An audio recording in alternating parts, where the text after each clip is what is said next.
वेग के आधार पर अभिक्रियाओं को 3 भागों में बांट दिए हैं। सबसे पहला तीव्र अभिक्रिया, जिस अभिक्रिया को करवाने में 1 सेकेंड से भी कम समय लगता है। 1 सेकेंड से भी बहुत कम समय में अभिक्रिया पूर्ण हो जाती है। ऐसी अभिक्रिया को कहते हैं तीव्र अभिक्रियाएं। एग्जाम्पल में लिखे हैं आयनिक अभिक्रियाएं।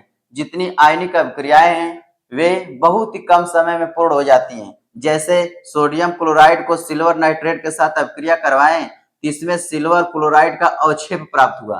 तो जिस अभिक्रिया में अवक्षेप प्राप्त हुआ, इसको करवाने में बहुत कम समय लगता है, यानी इस अभिक्रिया को कह सकते हैं अवक्षेपण अभिक्रिया।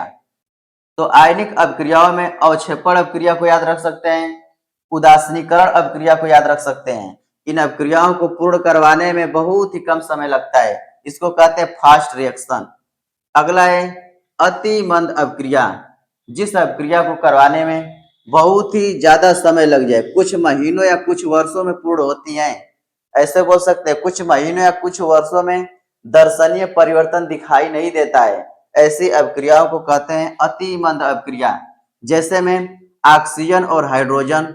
ऑक्सीजन हाइड्रोजन का अगर अभिक्रिया करवाते हैं बिना उत्प्रेरक के, तो बहुत ही ज्यादा समय लगता है H2O बनने में। तो जिस अभिक्रिया करवाने में ज्यादा समय लगता है उसे कहते हैं अति मंद अभिक्रिया। और तीसरा नंबर है मंद अभिक्रिया, स्लो रिएक्शन। जो अभिक्रियाएं कुछ मिनटों या कुछ घंटों में पूर्ण हो जाती हैं, ऐसी अभिक्रियाओं को कहते हैं मंद अभिक्रिया।